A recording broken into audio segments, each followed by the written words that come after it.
General Motors didn't just build muscle cars, they built monsters. Across Chevrolet, Pontiac, Oldsmobile, and Buick, GM unleashed some of the most super powerful machines ever to hit American streets.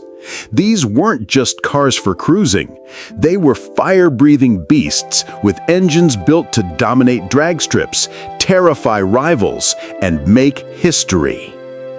From massive big block V8s to rare factory specials, these muscle legends carried a level of power that still sends chills down the spine of enthusiasts today.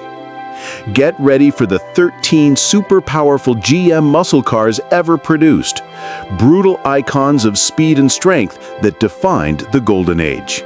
Stick around till the end and don't forget to subscribe. The 1971 Pontiac GTO Judge 455HO was the last great gasp of a muscle car era that was already beginning to crumble under the weight of insurance hikes, government regulations, and a changing automotive landscape. By 1971, the golden age of high-compression screamers was fading fast.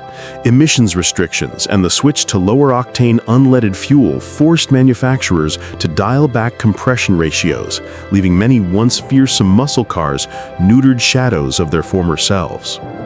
But Pontiac wasn't ready to surrender quietly. Instead, they gave the GTO Judge one last thunderous encore in the form of the 455HO. A car that may not have been as razor-sharp as the legendary Ram Air 4 versions, but one that wielded sheer brute force like a sledgehammer to the pavement. Pontiac's engineers stuffed the Judge with a 455 cubic inch V8 topped with round port cylinder heads, a high-lift camshaft, free-breathing exhaust manifolds, and a carefully tuned carburetor. Officially, the engine was rated at 335 horsepower, but the real story was in the torque, a monstrous 480 pound-feet, available low in the rev range, giving the car the kind of brutal thrust that could break tires loose with the lightest touch of the accelerator. On the street, that meant stoplight battles were practically unfair. Where earlier GTOs begged for high-rev flogging, the 455HO responded with a tidal wave of torque, shoving the car forward with effortless, almost intimidating authority. It may not have been the scalpel that the Ram Air 4 was, but it was a hammer that crushed anything foolish enough to challenge it. Visually, the Judge in 1971 was still one of the most flamboyant muscle cars on the road. The Endura front bumper, bold graphics, rear wing, and outrageous color palette made it impossible to ignore. Orbit orange, cardinal red, and tropical lime were the kind of shades that screamed across parking lots and boulevards, announcing the Judge's presence before the engine even started. For a buyer in 1971, this was no subtle machine. It was an unapologetic showpiece of Pontiac bravado meant to draw stares and provoke envy. Even as sales of the Judge began to dwindle, its presence was larger than life, standing out in an increasingly cautious marketplace that was turning towards fuel economy and insurance practicality. On the road, however, the Judge 455HO was a paradox. The handling, already somewhat compromised in earlier big block GTOs, became even more ponderous with the weight of the 455. Compared to the nimble small block Camaros or even Pontiac's own earlier GTOs, the 1971 Judge felt more like a highway bruiser than a canyon carver. But for those who understood its purpose, the trade-off was worth it. The Judge 455HO was never meant to slalom cones or carve up tight mountain switchbacks. It was designed to flatten boulevards, dominate stoplight drag races, and roar down long straights with a presence no one could ignore. Culturally, the 1971 Judge was bittersweet. It represented the end of an era, a final attempt by Pontiac to keep the muscle car flame alive, even as regulations, rising insurance premiums, and consumer tastes shifted the market towards smaller, more efficient cars. Sales reflected the times. Just a few thousand GTOs were sold in 1971, and of those, an even smaller fraction were Judges equipped with the 455HO. For collectors today, that rarity makes the 1971 Judge one of the most desirable GTOs ever built. Not because it was the absolute fastest, but because it was the last of the true, untamed versions before the muscle car collapse of the mid-1970s. Owners who were lucky enough to drive one when it was new often recall its sheer, intimidating presence. One former owner described it best. "It wasn't the sharpest car I ever drove, but when you hit the gas, it felt like the whole earth moved. It didn't whisper speed, it shouted it. People on the sidewalk turned their heads before they even saw it coming, just from the sound." Another remembered how the Judge's flamboyant graphics turned every trip into a parade. It was like driving a carnival ride through town. Everyone stared, some loved it, some hated it, but nobody ignored it. The 1971 Pontiac GTO Judge 455 HO may not have had the surgical precision of earlier Ram Air cars, but it had something else. A sense of unapologetic drama, power, and presence that no regulation or insurance company could erase. It was a car that embodied the excess, the bravado, and the thunderous power of the muscle car movement just as the curtain was coming down. Today, it stands as a reminder of a time when Pontiac dared to go bold, even in the face of extinction, and when torque could still settle arguments in a way no badge or brochure ever could. Would you like me to take this even further into a longer, more dramatic version, weaving in the cultural mood of 1971, the looming doom of muscle cars, and vivid street racing anecdotes that show just how wild this last Judge really was? The 1970 Chevrolet Corvette LS7 is one of those rare ghost cars in American performance lore, a machine that was drawn up, engineered, and whispered about in hushed tones, but never officially allowed to roam free on the open road. It represents the ultimate what-if scenario in the muscle car timeline, a vehicle that had the potential to reset the balance of power across Detroit, but was canceled just as the era of unrestrained horsepower was beginning to crumble. Unlike the many Corvettes we can see and touch, the LS7 exists more in legend than in reality, a shadowy chapter in Chevrolet's performance story where the numbers were real, but the car itself never made it past the gates of the factory. At the heart of the LS7 was an engine that promised to be the most ferocious big block ever offered to the public, a 454 cubic inch monster, officially rated at 460 horsepower, though insiders admitted the figure was sandbagged and the true output likely pushed well past 500. This was not a warmed-over version of the LS5 or even the already terrifying LS6, it was a purpose-built brute.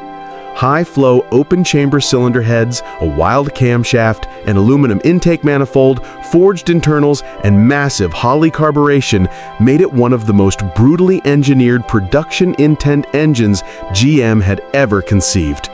The torque figure alone was enough to make rivals sweat, an estimated 500 pound-feet of pavement-ripping twist, the kind of thrust that could turn tires into smoke with the flick of a throttle and flatten lesser cars into the rearview mirror.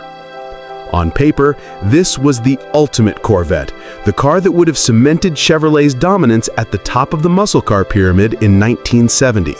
The competition was fierce.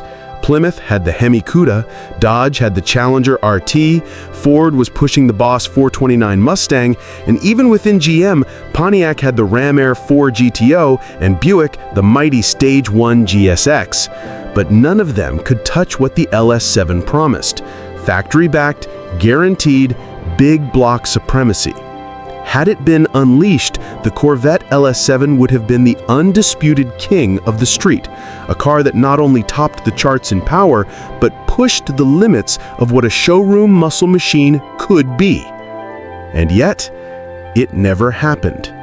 By 1970, the winds of change were blowing hard. Emission standards were tightening, insurance companies were waging war on high-performance cars, and the writing on the wall was for the days of unlimited horsepower. GM brass, aware of the storm on the horizon, quietly killed the project before it reached public showrooms. The LS7 did technically exist, but only as a crate motor, sold over the counter to those who knew how to ask for it. A handful made their way into hot rods, drag racers, and custom builds, but the Corvette that was supposed to carry it never rolled off the line. Instead, it became one of those tantalizing almost cars, real enough to be documented, but unreal enough to be forever mythical. Collectors and enthusiasts today look back on the LS7 as the greatest Corvette that never was. In a way, its absence has made it more legendary than any production model could ever be. Owners who managed to score an LS7 crate engine and bolt it into their cars tell stories of overwhelming, almost violent performance. One drag racer who installed one in his Chevelle recalled, "It was the only engine I ever ran that scared me. You barely touched the gas and it wanted to break everything around it, the tires, the driveline, even your nerves." Another hot rodder said, "If Chevy had actually put this in a Corvette, nobody else would have bothered trying. It would have been game over." The mystique of the LS7 lies in that combination of reality and rumor. It existed, you could buy the motor, you could hold it in your hands, but as an actual production car, it was denied. That denial only added to its myth. The LS7 Corvette became the phantom heavyweight champion of the muscle car era, the car that could have claimed the crown but was forced into obscurity by the tides of history. It is remembered not for what it did, but for what it could have done. For the burnouts never performed, the races never run, the trophies never won. Today, the 1970 Chevrolet Corvette LS7 stands as a symbol of both peak ambition and untimely restraint. A reminder that sometimes the most powerful cars are the ones that never get built. In the pantheon of American muscle legends, it occupies a strange, exalted place. Not a car you could buy, not a car you could drive off the lot, but a car you can dream about forever. It was the one that got away, the machine that could have changed history, and even half a century later, it still haunts the imagination like a ghost with a 500 horsepower heartbeat. The 1965 Pontiac Catalina 2+2 with the 421 high-output engine is one of those magnificent beasts that somehow slipped through the cracks of history, overshadowed by its smaller, lighter, more famous sibling, the GTO. But in its time, it was no less important, and in many ways it represented the last stand of the full-size American muscle machine, a car built when sheer cubic inches and road presence were the answers to every question. Where the GTO played to youth and rebelliousness, the Catalina 2+2 was the gentleman brawler, a heavyweight fighter that could crush most challengers through brute force alone, while looking stylish and dignified enough to valet at a country club. Pontiac was riding high in the mid-1960s. They had transformed themselves from a conservative, middle-of-the-road brand into the hottest division in Detroit, with John DeLorean and his team pushing performance and image harder than anyone else. The Catalina 2+2 was introduced in 1964 as a response to buyers who wanted more muscle than the basic Catalina offered, and by 1965, it had become a statement car. It wasn't just an option package anymore. It was Pontiac's full-size performance flagship, a big coupe meant to prove that size didn't have to equal softness.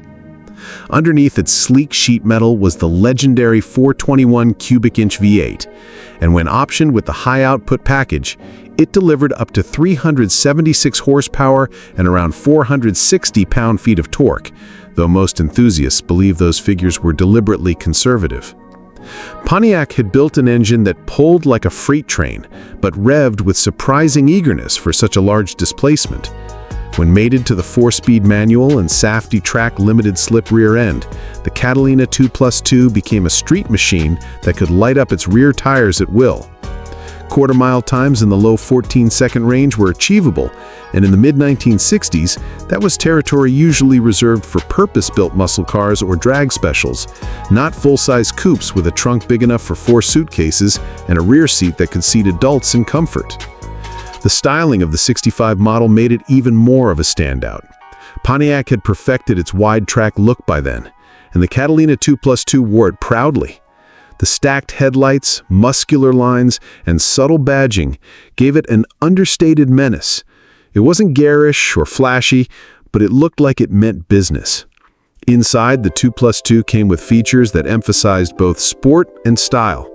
Bucket seats, a center console, wood grain trim, and optional gauges that hinted this was no ordinary family car. It was marketed as the gentleman's hot rod, and that phrase captured it perfectly. A car that could haul your friends in comfort one moment, then humble, smaller, cockier rivals at a stoplight the next. Drag racers in particular loved the 2+2. Before the GTO became the default choice for Pontiac loyalists, many racers started with big cars like the Catalina. Its long wheelbase provided good stability off the line, and the torque-rich 421 was tailor-made for quarter-mile dominance. Stories from the period describe young racers pulling up to the local strip in what looked like a dad car, only to shock everyone when it blasted down the quarter in a haze of tire smoke. One enthusiast recalled, "We all thought the GTO was the hot ticket, but my buddy's 2+2 would eat them alive until you got rolling. That big 421 had torque for days, and you felt it in your chest when it launched." Another owner said, "The GTO was for showing off, but the 2+2 was for winning drag races." The Catalina 2+2 also competed in a larger cultural battle, the last era when full-size performance cars were still relevant. In the early 1960s, cars like Chevrolet's Impala SS409, Ford's Galaxy 427, and Chrysler's Max Wedge Mocars were the kings of the streets and the strips. They were big, brash, and built around massive V8s. But by 1965, a shift was happening. The GTO and other mid-size muscle cars were proving you could get the same thrills in a lighter, cheaper, more youthful package. The Catalina 2+2 was Pontiac's reminder that full-size muscle still had teeth, and for one glorious year, it proved that point convincingly. Unfortunately, the rise of the GTO would soon eclipse it. Buyers gravitated toward the smaller car, which was easier to live with and less expensive. The 2+2 carried on for a few more years, but its glory days were short-lived. By the end of the decade, the idea of a full-size muscle coupe had almost faded completely, and the Catalina 2+2 became one of those curiosities that only true enthusiasts remembered. Today, though, the 1965 Catalina 2+2 421 HO is regarded as one of Pontiac's hidden gems.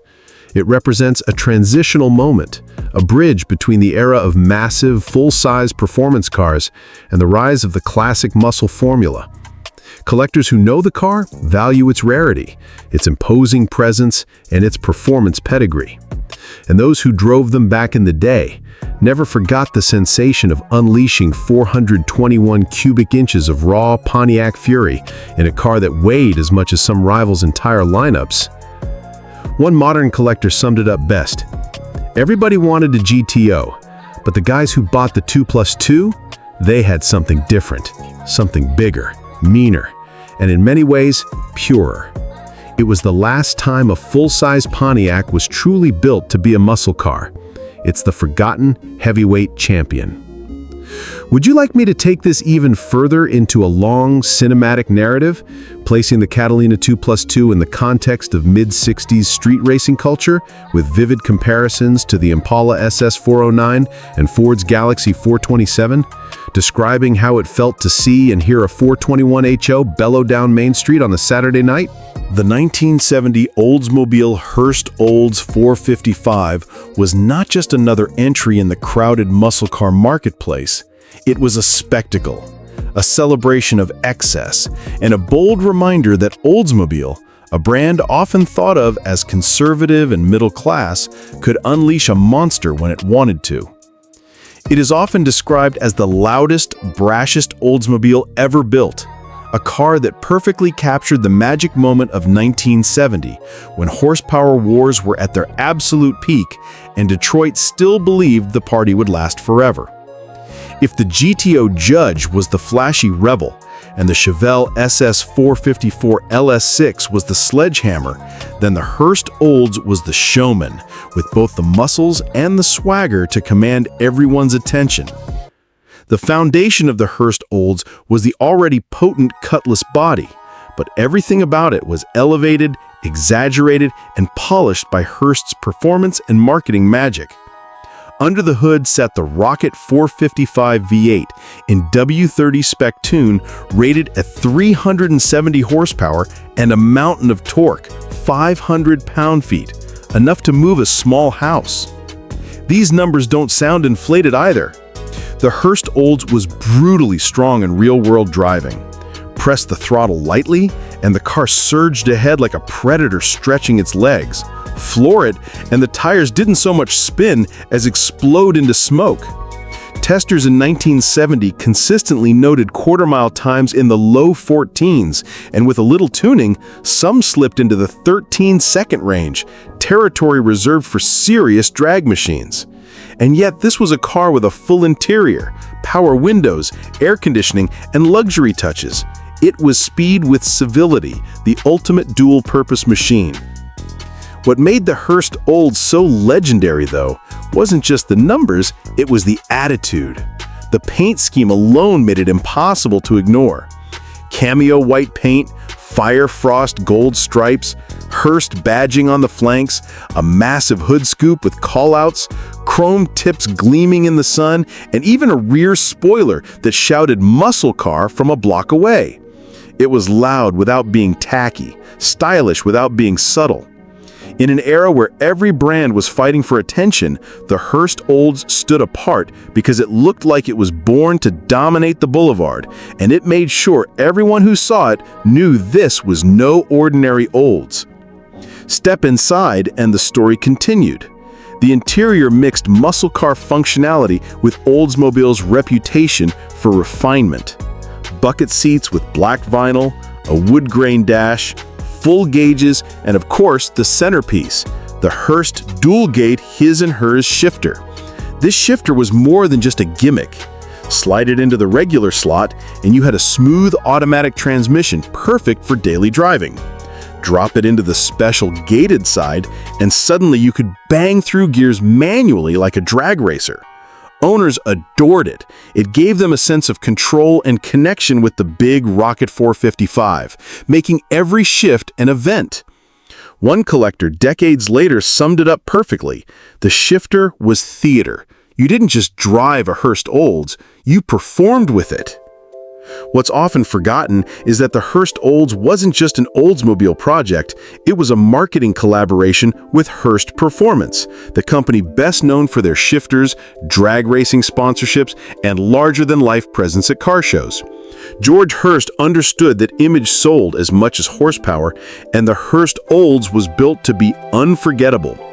Hurst even deployed Hurst girls like Linda Vaughn to promote the cars at races and shows, which turned the Hurst Olds into not just a muscle car, but a cultural phenomenon. If you pulled up to a drag strip or a car meet in one of these, you weren't just a guy with a fast car. You were part of a movement, part of something flashier and bigger than yourself. On the street, the Hurst Olds was respected and envied.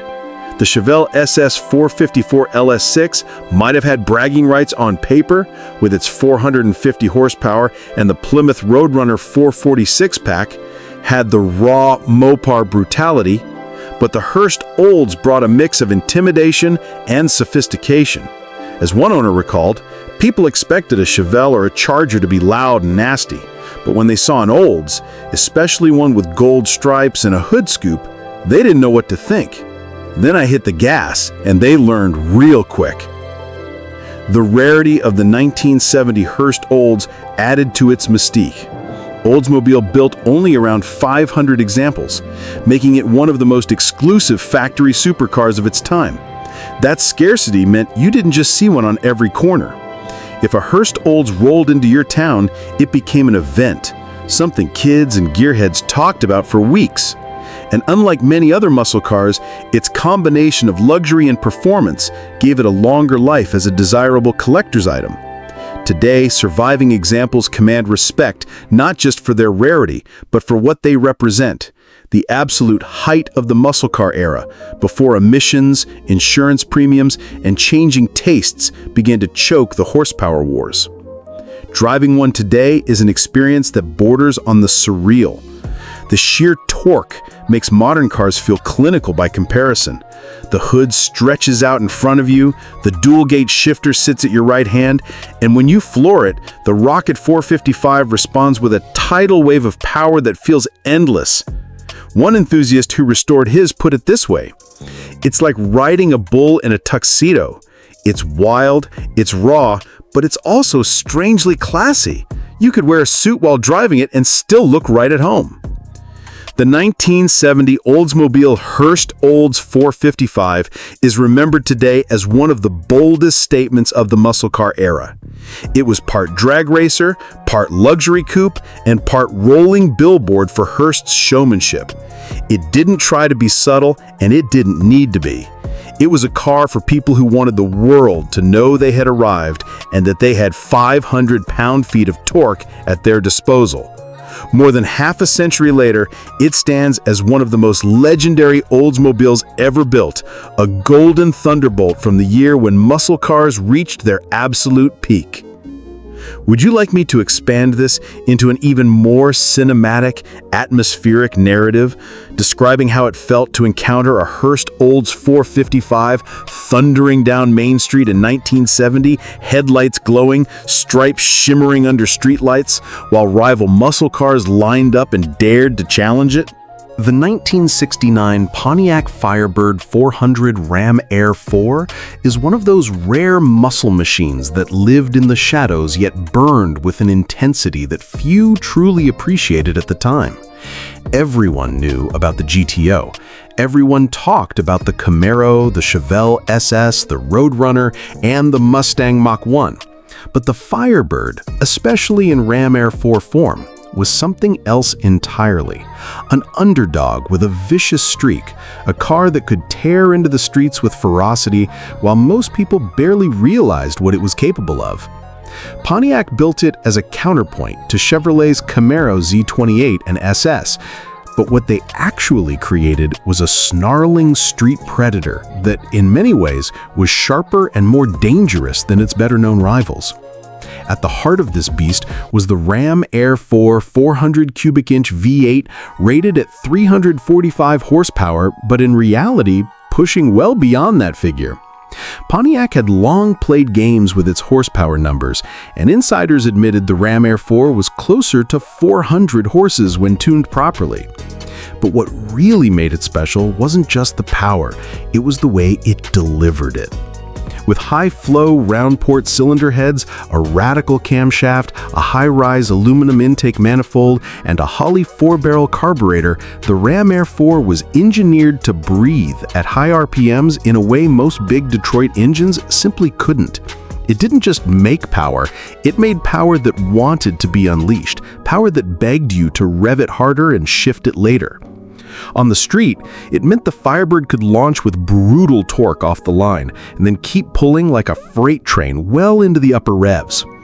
The Firebird was smaller and lighter than the GTO, and that gave it a distinct advantage. Where the GTO was the flashy star of Pontiac's lineup, the Firebird was leaner and more agile, better suited for quick stoplight duels and surprise ambushes on the boulevard.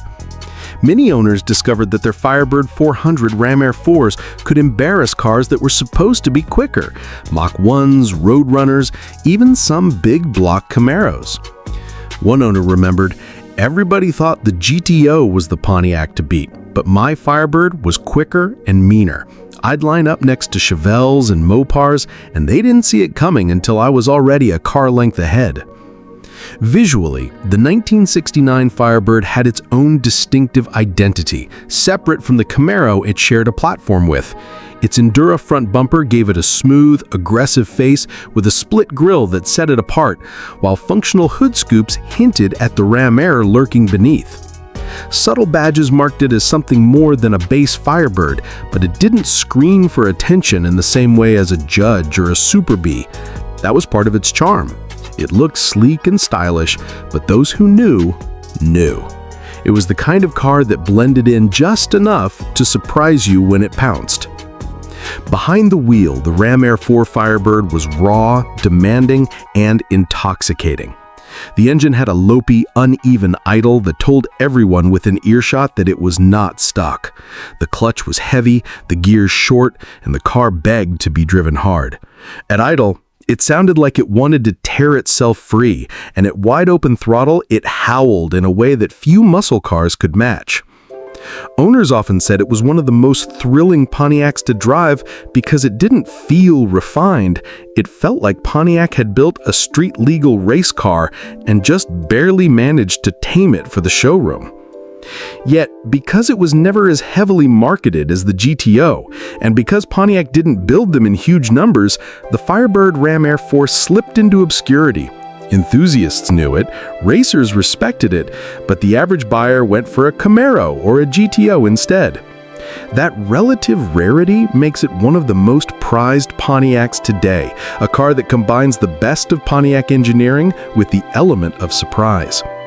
It was underrated then, and it's still underrated now, overshadowed by flashier names, but no less ferocious in reality. Looking back, the 1969 Firebird 400 Ram Air 4 represents Pontiac at its absolute performance peak.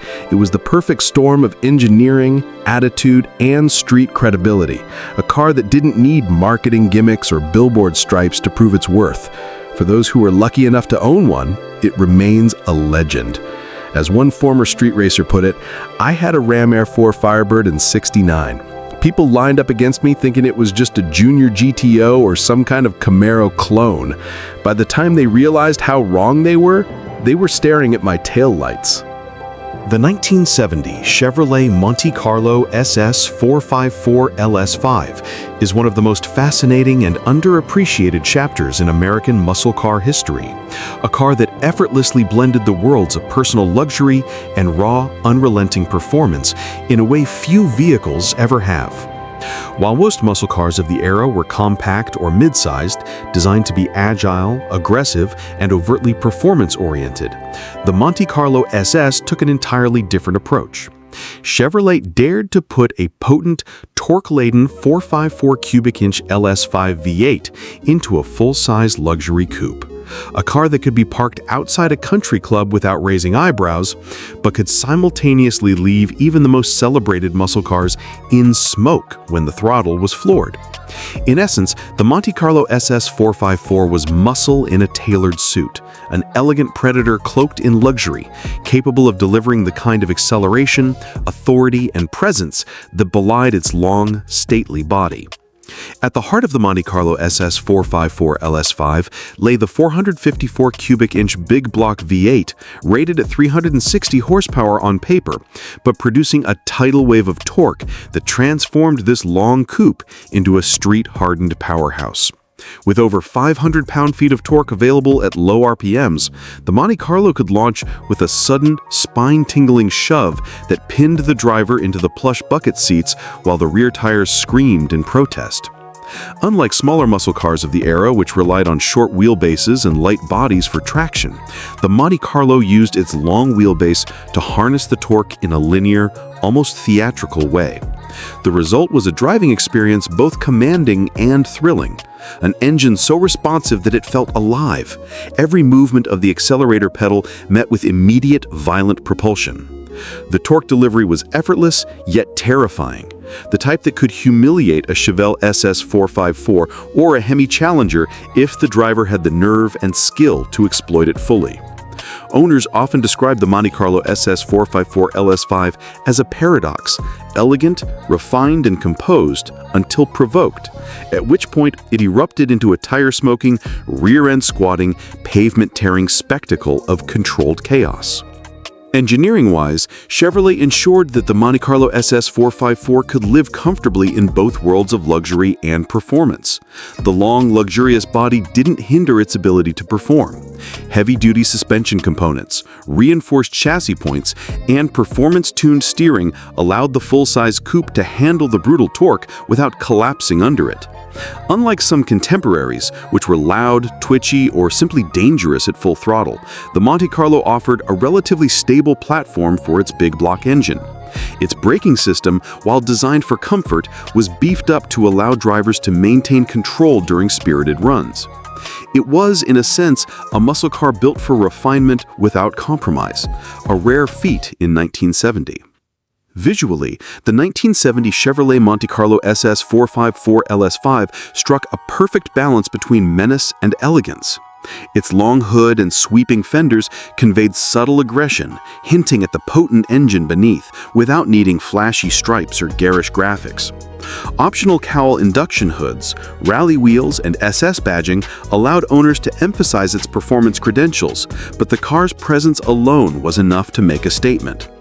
Unlike a Chevelle SS or a Camaro ZL1 that screamed for attention, the Monte Carlo SS exuded a quiet dominance, one that could go unnoticed by the uninformed, but left no doubt in the minds of those who recognized its capabilities. The coupe's lines, proportion, and stance created a visual tension. A car that looked calm, civilized, and almost gentle, yet promised untold violence if provoked. The driving experience was as dualistic as the Monte Carlo's persona.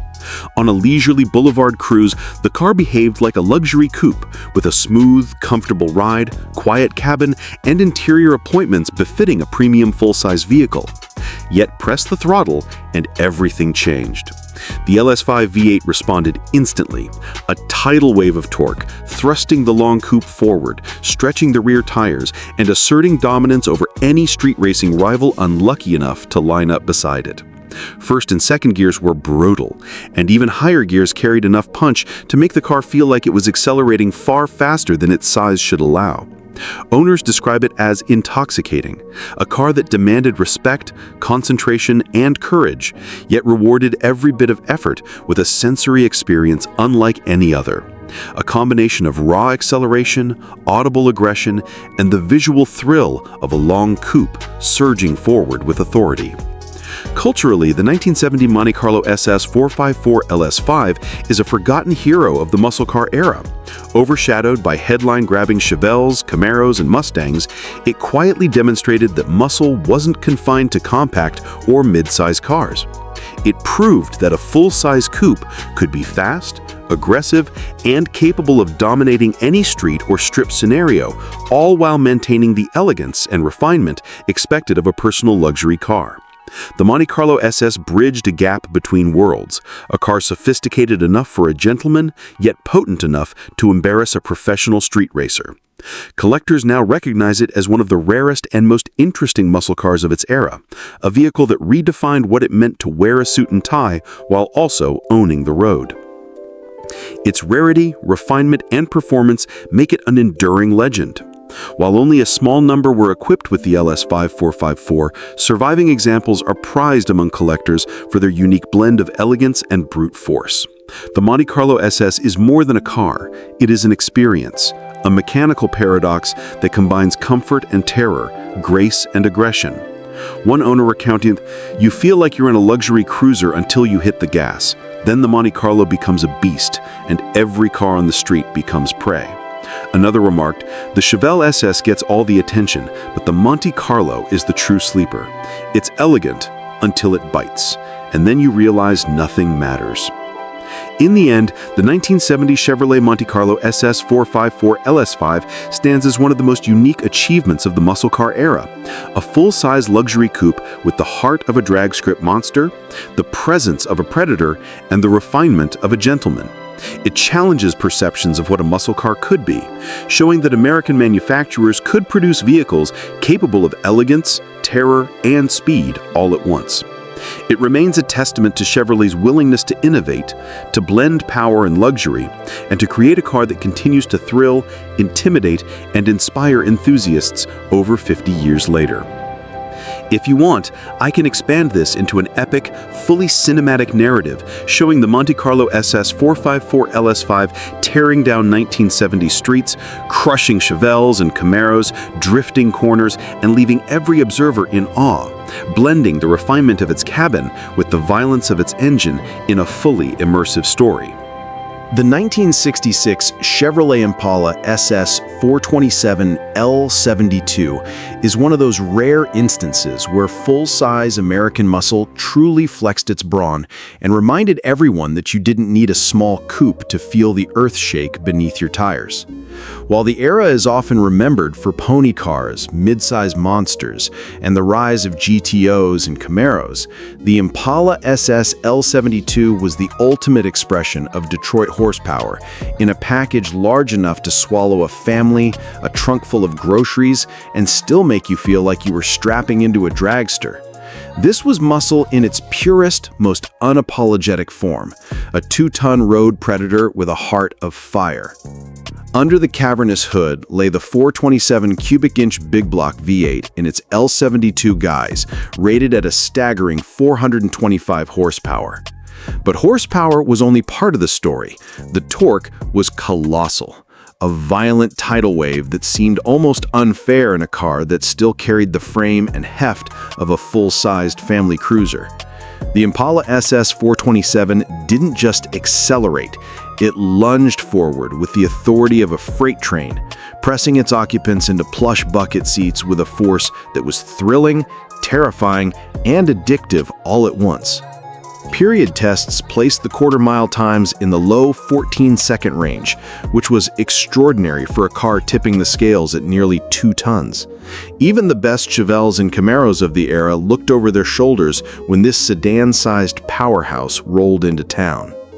Styling for the 1966 Impala SS was simultaneously elegant and imposing. Its long, low profile stretched nearly 20 feet from nose to tail, giving it a formal, almost aristocratic presence on the road. But those lines hid menace. The grille, the SS 427 badging, and subtle cues like hood ornamentation and dual exhaust tips hinted at the fury lurking beneath. The car didn't need to shout. It exuded confidence simply by existing, a predator in a tailored suit. And while smaller muscle cars often drew attention with flashy paint jobs or aftermarket add-ons, the Impala SS L72 achieved the same effect through sheer presence and proportion, a road-hugging, wide-track juggernaut that demanded respect without raising its voice. Inside, the Impala balanced brute performance with a surprising amount of comfort.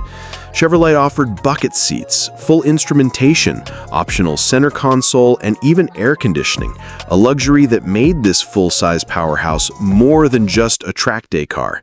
It could carry 4 adults in comfort, cruise across the state in style, and still deliver drag strip performance when the green light turned on.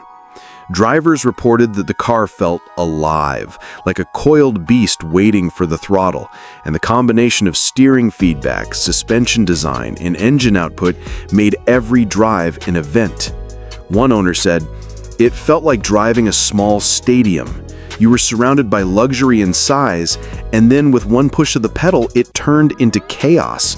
It was exhilarating." The L72 427 Impala SS also represented an era when full-size muscle was unapologetic. At a time when insurance rates, emissions, and corporate caution were beginning to encroach on raw performance, the Impala SS L72 was a reminder of a period when Detroit could still build a car that combined daily usability with explosive power. It didn't matter that the car could swallow corners like a battleship. The thrill came from the acceleration, the soundtrack of the 427, and the sheer intimidation factor. Owners could roll into a local strip and competitors would immediately recognize the threat, knowing that the Impala SS could take down lighter, ostensibly faster machines simply with momentum and torque. It's worth noting the rarity and exclusivity of the L72 option.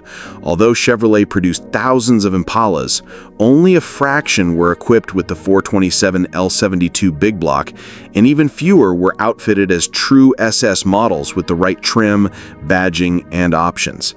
Today, surviving examples are highly sought after, not just for performance numbers, but because they represent one of the last moments when full-size Detroit muscle wasn't diluted by compromise.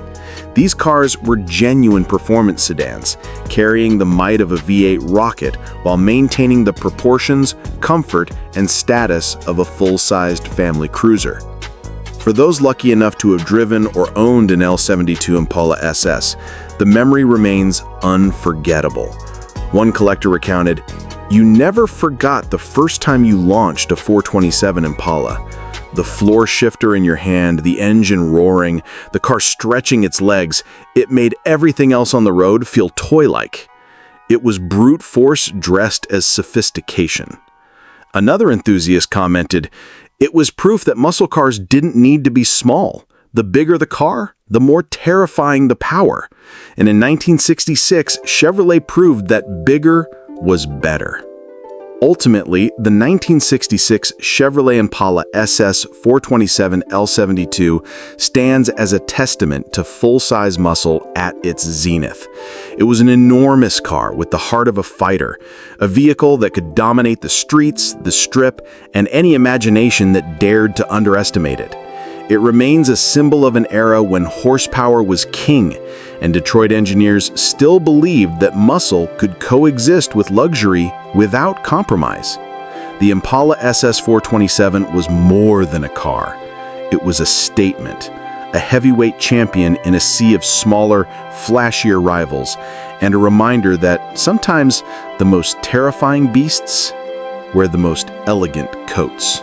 The 1973 Pontiac Firebird Trans Am SD 455 is one of those extraordinary cars that seems to defy the narrative of its era. By the early 1970s, muscle cars were under siege. Insurance rates were climbing, emissions regulations were tightening, and Detroit had begun to retreat from the horsepower wars that defined the late 1960s. Yet Pontiac, ever the maverick, refused to bow quietly. With the Trans Am SD 455, they produced a car that was both a statement and a defiance, a factory-built race car, masquerading as a street-legal pony car, the last hurrah of true American muscle before the era slid into compromise. The heart of the SD 455 was the legendary Super Duty 455 cubic inch V8. Pontiac rated it at 310 horsepower, but insiders and enthusiasts knew the truth. It was closer to 370 to 390 horsepower in stock form, with torque to match. The engine was not just a big block, it was forged for dominance. Pistons, rods, crankshaft, and other internals were built to handle stresses that would crush lesser engines. The 455 was paired with a manual 4-speed, or the optional turbo-hydromatic 400 automatic, and every transmission and differential option was designed to put that power to the ground without destroying itself. On the street, the SD 455 Firebird launched like a predator from its perch, leaving smaller, ostensibly faster cars scrambling to react. The torque was immense, enough to peel tires off the asphalt and leave a smoky signature behind, wherever the car went. The Trans Am SD 455 wasn't just about numbers, it was about presence. The styling was aggressive yet refined for the era. Twin shaker hood scoops hinted at the monster beneath. Bold SD 455 badging marked its rare pedigree, and the wide track stance gave it a menacing posture, even at a stoplight. Pontiac had perfected the formula for a car that looked serious without being overdone, and the Trans Am's fiberglass hood and subtle spoilers completed the effect. To the untrained eye, it could pass as a regular Firebird, but the discerning muscle enthusiasts knew instantly that this was something special, something deadly on both street and strip. One owner recalled, "It was like holding a tiger on a leash. You could hear its growl, feel its muscles coiled, and when you let it go, nothing could stand in its way." The SD 455 was also remarkably rare. Pontiac produced only a limited number of these Super Duty engines, and even fewer Trans Ams were equipped with them. That scarcity added to its mystique. Unlike many muscle cars that were mass-produced and eventually diluted in value, the 1973 SD 455 became a collector's holy grail almost instantly. It wasn't just performance that made it legendary. It was exclusivity, combined with an engineering pedigree that still inspires awe decades later. What made the SD 455 truly remarkable was the timing. By 1973, muscle cars were beginning to decline in raw performance due to tightening regulations and insurance pressures. Yet Pontiac had managed to create a car that was essentially a factory drag racer in disguise, delivering performance that few competitors could touch, while still wearing a license plate. It represented the dying embers of the golden muscle era, the last real muscle car before the horsepower wars gave way to compromise, catalytic converters, and safety regulations. In a sense, it was both a swan song and a declaration. Pontiac refused to surrender without leaving a blazing legacy. Enthusiasts today remember the SD455 with reverence. Its combination of raw power, rarity, and technical sophistication make it one of the most sought-after muscle cars of the early 1970s. Owners describe it as an experience that transcends mere horsepower numbers. The sound, the acceleration, the way it commands the road, all combine into a visceral thrill that modern performance cars can rarely match.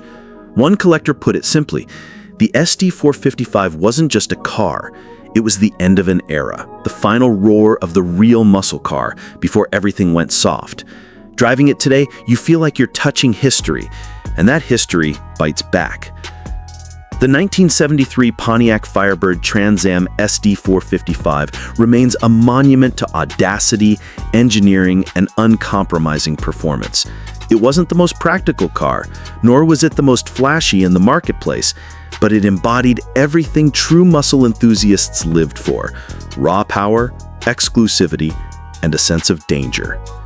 As the last real muscle car of the 1970s, it stands as a testament to Pontiac's willingness to push boundaries when others were retreating, and it remains a crown jewel in the pantheon of American performance. The 1969 Pontiac GTO Judge Ram Air 4 stands as one of the most iconic, fearsome, and misunderstood muscle cars of the late 1960s, a vehicle that perfectly embodies Pontiac's relentless pursuit of performance, style, and intimidation.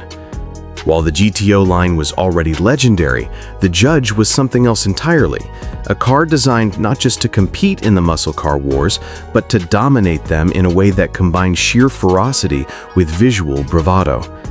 To call it a muscle car barely scratches the surface. This was a precision-engineered street predator, wrapped in eye-searing colors, flamboyant stripes, and a high-mounted rear spoiler. A machine that could make grown men hesitate at the stoplight because they knew what was lurking beneath the hood.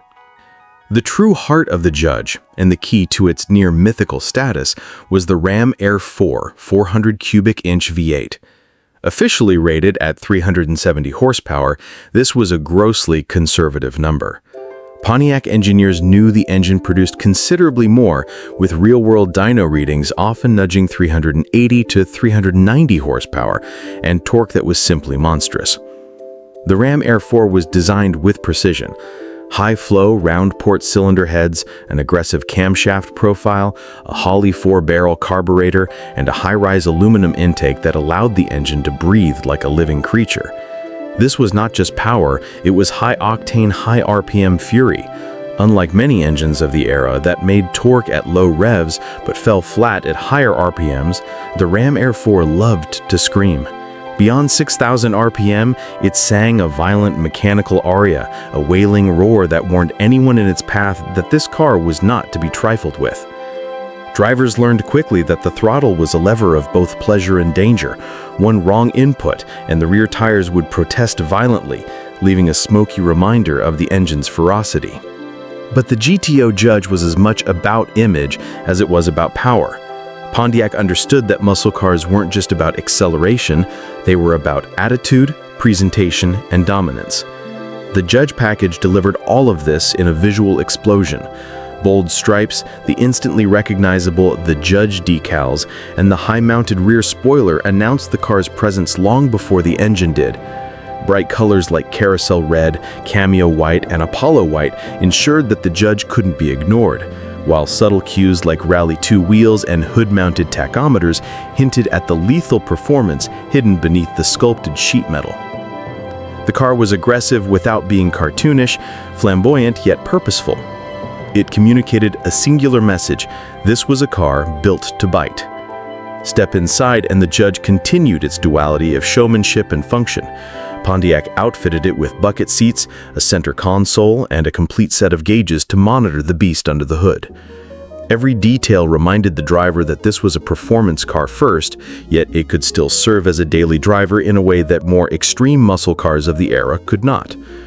The Ram Air sticker on the shaker hood scoop wasn't just decorative, it was a promise of power, a declaration that what was under the hood was a street-legal engine designed to compete with anything else Detroit or the world could offer. The driving experience of the Judge was unforgettable. At idle, the engine exuded a menacing lope, a low rumble that hinted at the chaos waiting for release.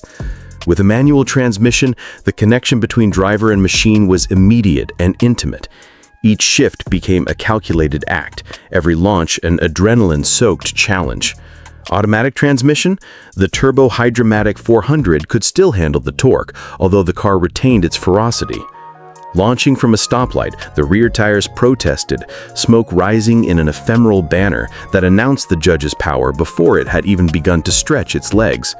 On the strip, it was a nightmare for competitors, combining quick launches, high RPM capability, and a chassis balanced enough to make the most of the engine's output. Drivers often remarked that it wasn't just fast, it was sharp. Where many muscle cars relied on brute force alone, the Ram Air 4 allowed the Judge to feel alive, responsive, and, in the right hands, nearly untouchable. What truly set the 1969 GTO Judge apart from its contemporaries was this combination of performance, rarity, and theatrical flair.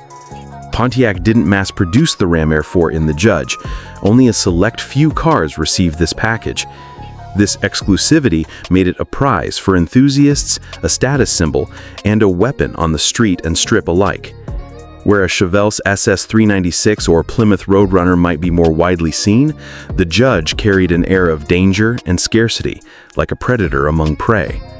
Those who owned one often described a sense of superiority mixed with terror.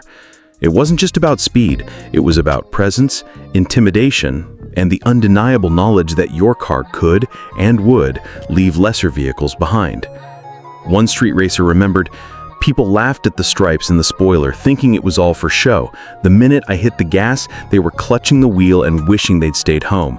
That engine doesn't play, it bites." The Judge also represents Pontiac's peak philosophy in muscle car design, blending style, performance, and attitude into a single coherent package. Unlike cars that tried to outmuscle their rivals with numbers alone, the Judge was a complete experience. It communicated danger visually, confirmed it mechanically, and rewarded the driver with an intoxicating mix of control and chaos. It is precisely this completeness that has preserved its reputation for over half a century, ensuring that the 1969 Pontiac GTO Judge Ram Air 4 remains not just a collectible, but a legend in its own right. Even today, the Judge's legacy looms large.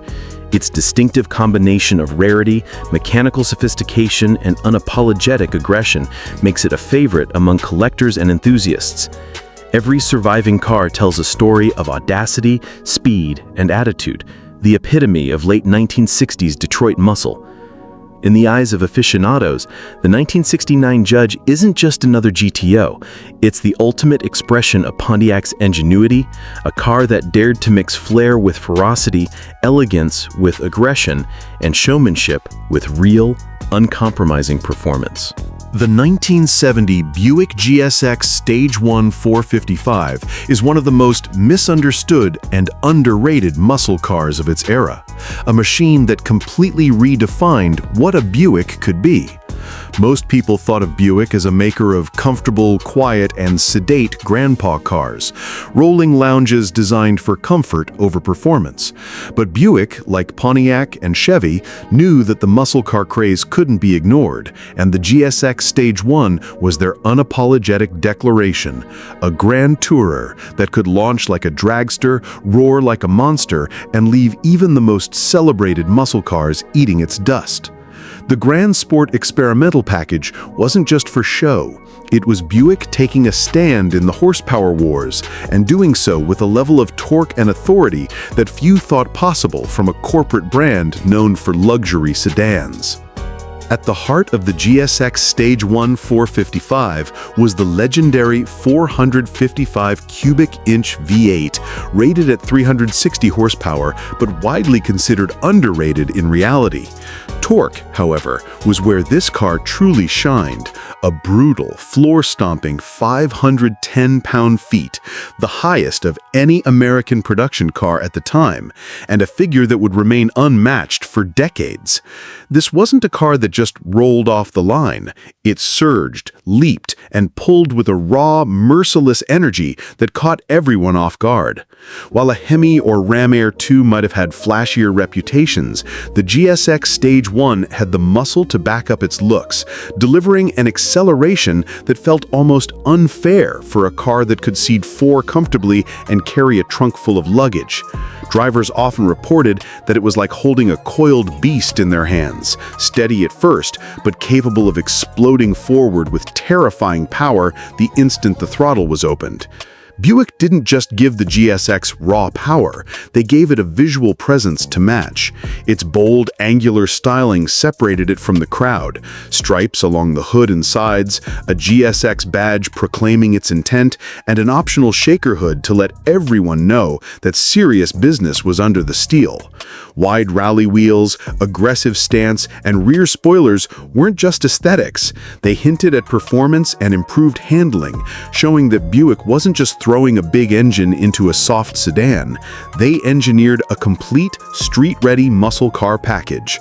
On the road, the car looked as menacing as it felt, with that long, broad hood and those flared fenders conveying both elegance and aggression simultaneously. One observer famously said, "You could see a Buick coming from a mile away and think, that's probably comfy and slow. Then the GSX hit the gas and your jaw hit the pavement." The driving experience was equally dramatic. The Stage 1 455 delivered an intoxicating mix of brute force and surprisingly competent handling. While Buick's big body might have suggested a lumbering cruiser, the heavy-duty suspension, wide tires, and carefully calibrated steering gave it a confidence in corners and a planted feel that many smaller muscle cars lacked. Launching the car was an event unto itself. Tires smoked, the rear axle dug in, and the car surged forward with authority that made even the fastest Mopars and Chevelles take notice. Torque was king. The car didn't just accelerate, it physically moved you into your seat with a sensation that was both thrilling and slightly terrifying. Every launch, every gear change, every roll down the quarter mile was a reminder that Buick wasn't playing by the same rules as everyone else. The GSX Stage 1 also carried a kind of rarity and exclusivity that added to its mystique. Only a limited number were built, and even fewer left showrooms with the full Stage 1 package, making it a holy grail for collectors and enthusiasts. That scarcity, combined with its outrageous performance, gave it a legendary status that only grew over time. Buyers who had previously dismissed Buick as a safe or family brand suddenly found themselves behind the wheel of one of the most threatening, powerful cars on the street, turning heads and rewriting perceptions in the process. Culturally, the 1970 Buick GSX Stage 1 455 represented a turning point. Muscle cars were no longer just pony cars and Chevelles. A full-sized luxury brand could build a car that was not only fast, but also dramatic, rare, and sophisticated. Buick demonstrated that torque mattered as much as horsepower, that a comfortable, well-appointed interior could coexist with a 500-pound-foot monster engine, and that even a company with a reputation for quiet sedans could produce a street car that inspired awe and fear in equal measure. Owners and enthusiasts continue to remember the GSX Stage 1 455 as a car that defied expectations. One recalled, "I lined up next to a Hemi Challenger thinking it was a friendly race. The second I hit the gas, I realized it wasn't a friendly race at all. The car pulled so hard I almost blacked out. I never underestimated a Buick again." Another added, "It looked like a grandpa car, but it was a monster hiding in plain sight." Nothing like it at the time, and nothing has ever felt quite like it since. The 1970 Buick GSX Stage 1 455 remains a testament to audacity, torque, and the pure essence of American muscle. A car that could embarrass rivals, defy stereotypes, and still offer a touch of refinement and luxury. It's a perfect example of what made the golden era of muscle cars so remarkable. Creators pushing boundaries, mixing performance with style, and producing machines that remain legends half a century later. The 1971 Oldsmobile 442 W30 455 is one of those rare muscle cars that perfectly illustrates how Detroit's so-called luxury divisions could produce vehicles with teeth, fire, and pure street credibility. Oldsmobile, typically associated with comfort, smooth rides, and understated sophistication, threw all subtlety to the wind with the W30 455. This wasn't a refined cruiser or a polite boulevard king. It was a drag strip terror, a torque-laden powerhouse that could turn a quiet suburban street into a display of raw horsepower, smoke, and asphalt-shredding fury. In an era when muscle cars were becoming increasingly compromised by emissions and insurance pressures, the 442 W30 reminded enthusiasts that Oldsmobile could build a car that attacked the quarter mile with the best of them. Under the hood sat the legendary 455 cubic inch V8 in the aggressive W30 configuration, rated at 370 horsepower but capable of producing far more in real-world conditions. The real magic wasn't just the horsepower, it was the torque, over 500 pound-feet of it. To put that in perspective, the W30 could effortlessly hurl its nearly 4,000-pound body forward with a force that felt almost unfair. Launching this car was like lighting a cannon. Tires protested, rear suspension compressed violently, and the occupants were pushed deep into their seats as the engine howled with fury. The combination of a high-rise aluminum intake, forged internals, and an aggressive camshaft meant the W30 could rev freely while maintaining a muscular shove at low RPMs, delivering a driving experience that was as exhilarating as it was brutal. But Oldsmobile didn't stop at raw power. They engineered the W30 to handle it. Lightweight components, a performance-tuned suspension, heavy-duty brakes, and optimized gearing allowed the 442 to translate that immense torque into usable performance rather than chaos. The car wasn't a sloppy heavyweight. It could corner with surprising competence, roll down the strip with authority, and leave rival muscle cars questioning their own dominance. Owners often remarked that the W30 felt alive, almost sentient. Every shift, every launch, every press of the throttle was met with immediate, explosive response. It demanded respect, precision, and courage, rewarding those who could harness its ferocity while punishing anyone timid behind the wheel. The visual presence of the 442 W30 455 was equally commanding. Its aggressive hood bulge, sporty stripes, and subtle W30 badging told enthusiasts that this was no ordinary Oldsmobile. While the 442 already carried a reputation for performance, the W30 package elevated it into a rarefied class. From the outside, the car looked poised and confident. From behind the wheel, it revealed itself as a cannonball waiting to be fired. Contemporary rivals underestimated it at their peril.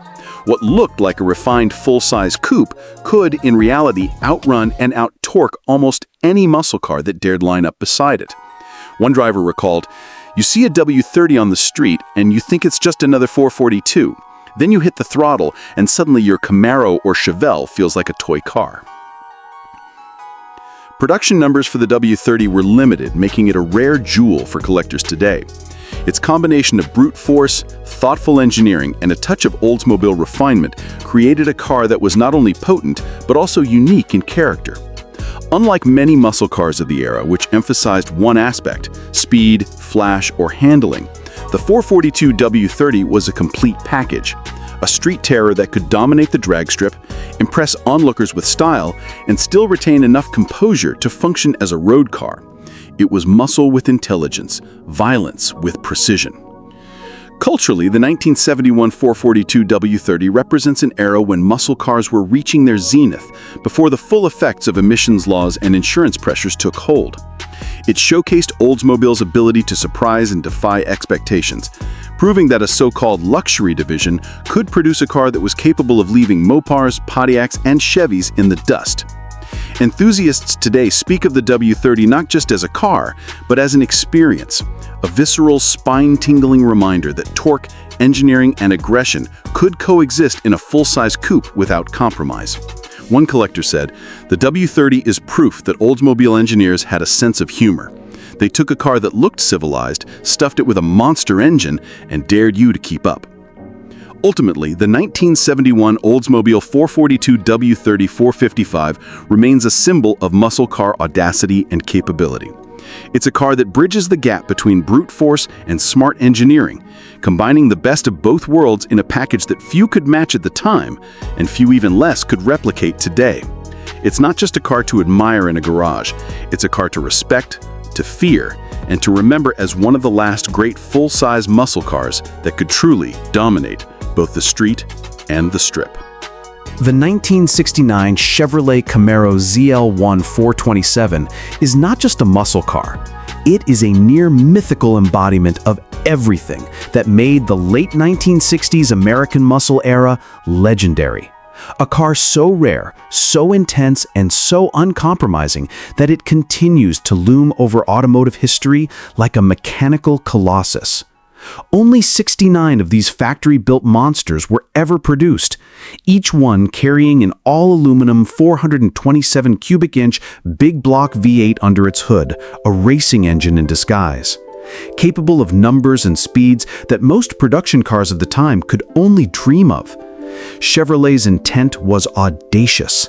Take the Camaro, already a symbol of youth and performance, and transform it into a quarter-mile predator that could compete with purpose-built drag cars while still being street legal. In every way, the ZL1 427 was a car that defied conventions, defied expectations, and defined what a muscle car could be when a manufacturer truly pushed the envelope. At the heart of this legend was the ZL1's aluminum 427 engine. Chevrolet officially rated it at 430 horsepower, a number that, even in the 1960s, was conservative. Dyno tests, racing results, and first-hand owner experience reveal a reality that was far more frightening. Outputs well over 500 horsepower were common, and the torque it generated was virtually untouchable. The car could pull, shove, and accelerate with a ferocity that made even the most celebrated engines of the day seem tame. This was no ordinary V8.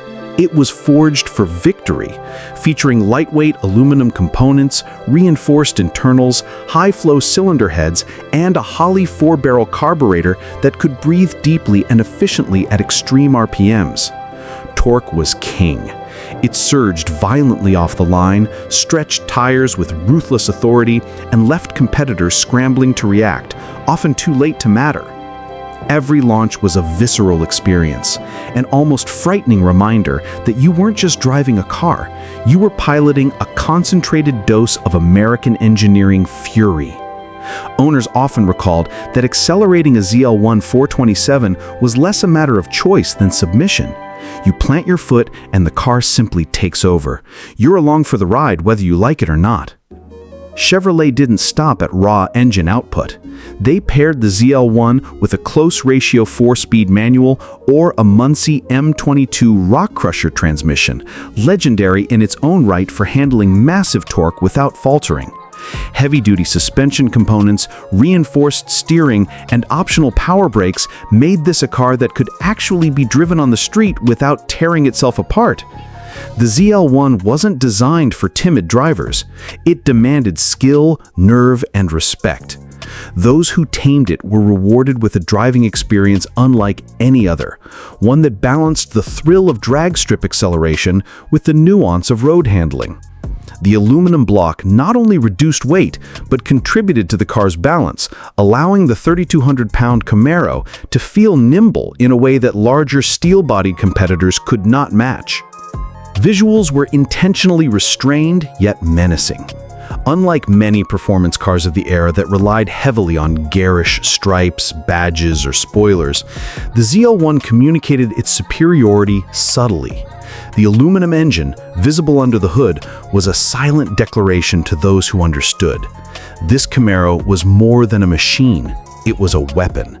Its long, low hood, aggressive stance, and purposeful lines hinted at the performance beneath without shouting, giving it an air of lethal elegance.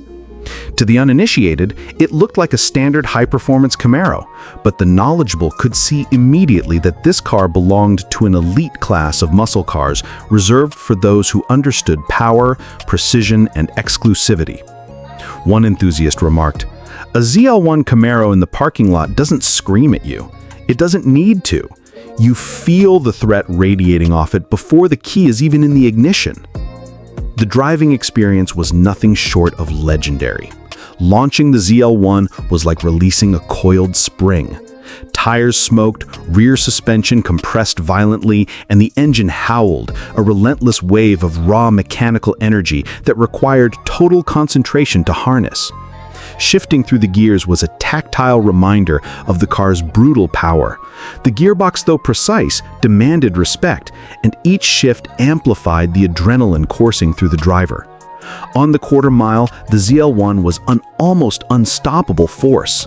It wasn't just a matter of speed, it was torque, acceleration, responsiveness, and audacity combined. Competitors like the Dodge Hemi Challenger, Plymouth Roadrunner, Chevelle SS454, or Ford Mustang Boss 429 often found themselves outmatched, not necessarily in horsepower numbers alone, but in the sheer immediacy and ferocity of power delivery. This was a car that didn't just compete, it dominated, often leaving rivals scratching their heads in disbelief. Rarity only heightened the ZL1's mystique. With just 69 units produced, it was one of the rarest Camaros ever built, instantly elevating it to legendary status among collectors. Even today, surviving ZL1s command astronomical prices at auctions, fetching sums that reflect not only the car's extreme performance, but also its historical significance. The engine alone cost nearly as much as a standard Camaro, demonstrating Chevrolet's commitment to creating a no-compromise machine. For many enthusiasts, owning a ZL1 is less about the nostalgia of the late 1960s and more about experiencing a benchmark in American automotive engineering, an apex predator whose combination of lightweight, immense torque, and racing pedigree remains unmatched. Culturally, the ZL1 427 represented a bold statement.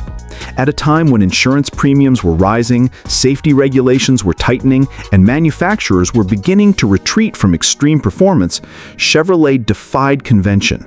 They produced a car that could be driven on public roads, yet was engineered to compete in professional drag racing.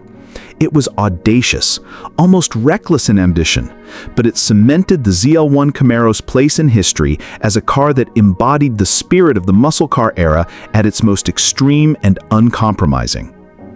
Today, the ZL1 427 is more than a car. It is mythology in steel and aluminum, a benchmark against which all other muscle cars are measured.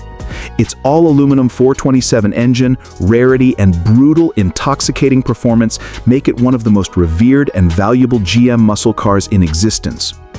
Driving or even witnessing one in motion is a visceral reminder of the era when horsepower, audacity, and engineering prowess combined to create machines that were as beautiful as they were terrifying.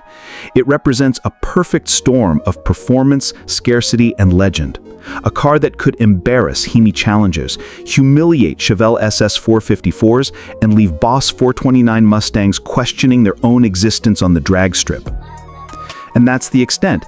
If you want, I can expand this even further into a full cinematic narrative, placing the 1969 ZL1 427 Camaro in the streets, drag strips, and muscle car gatherings of 1969, describing every smoky burnout, every ear-shattering roar, and every nail-biting launch, making it read like a novelized account of the most intense moments of the golden muscle car era.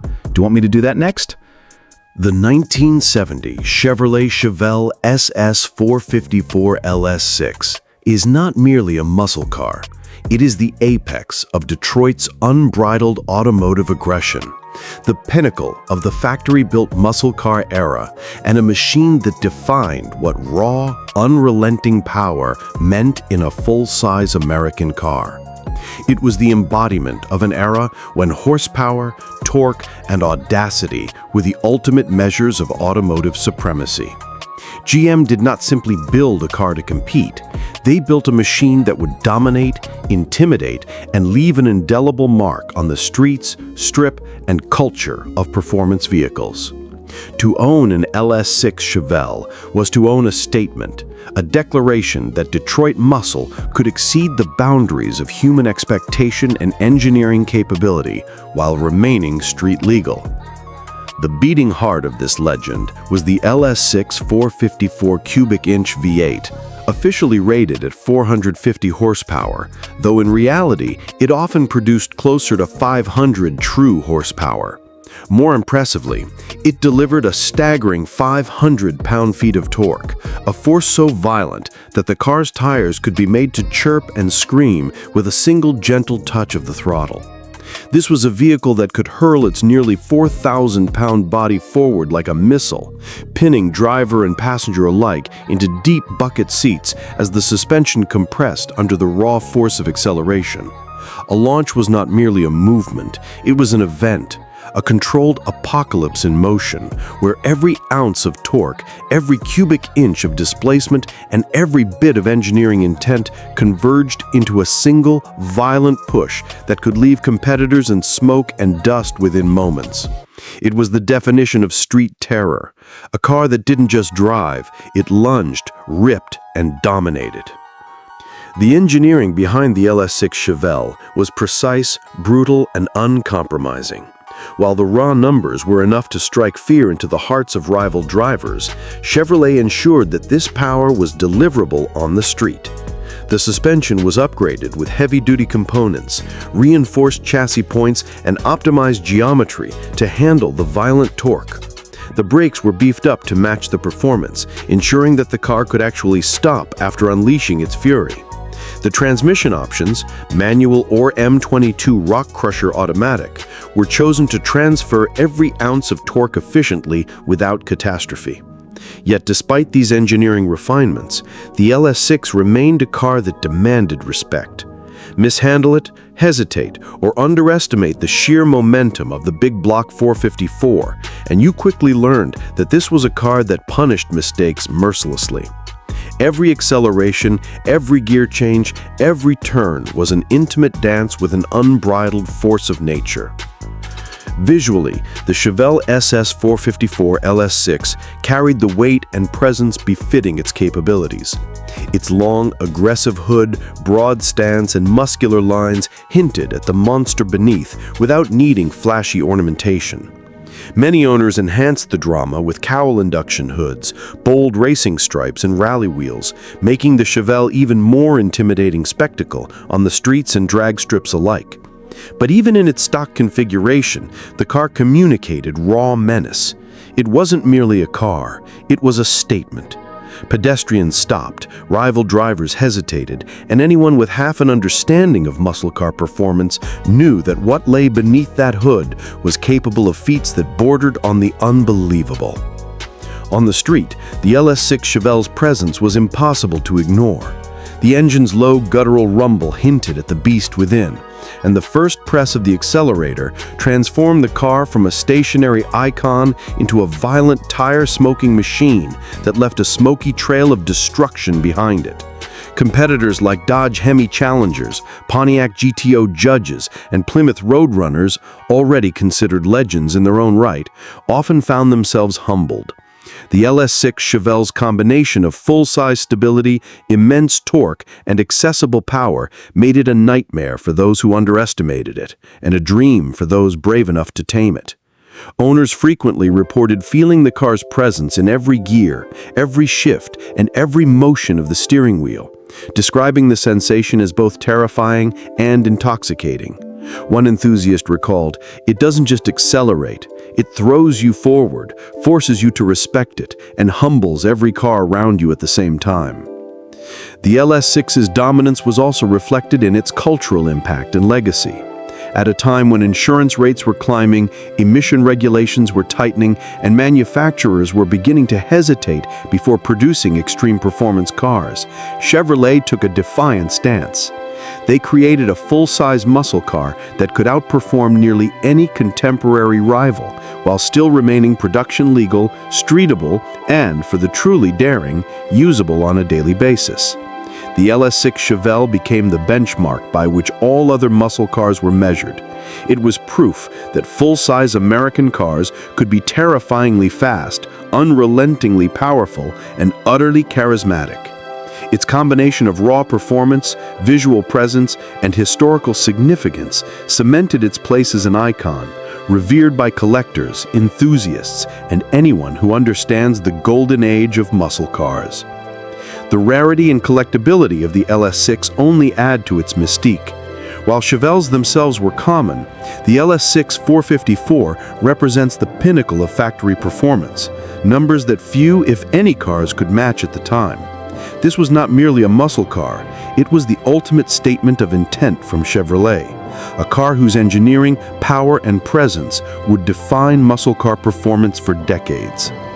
Today, surviving LS6 Chevelles are highly sought-after collectibles, their prices reflecting not just nostalgia, but recognition of their historical and engineering significance. Owning one is akin to holding a piece of automotive history that represents the ultimate expression of Detroit muscle, a full-size weapon capable of overwhelming everything in its path. Even decades later, the 1970 Chevrolet Chevelle SS454 LS6 continues to inspire awe. It is a car that embodies pure horsepower, raw torque, and unfiltered aggression in a way few machines ever have. It is audacious, unrelenting, and unapologetically American. It smokes tires with the authority of a champion, dominates drag strips with the force of a hurricane, and inspires reverence simply by existing. For anyone who appreciates the pinnacle of muscle car engineering, the LS6 Chevelle is more than just a car. It is the ultimate apex predator of the golden muscle era, a machine that forever defines what it meant to truly harness and wield the power of the big block V8. If you want, I can expand this even further into a fully cinematic novelized epic that places the 1970 LS6 Chevelle on the streets, drag strips, and highways of 1970, depicting every tire-screeching launch, every roaring gear shift, and every awe-inspiring moment of dominance over rival Hemi Challengers, Boss Mustangs, Roadrunners, and Chevelle competitors, making it read like a living, breathing, action-packed saga of muscle car supremacy. Do you want me to do that?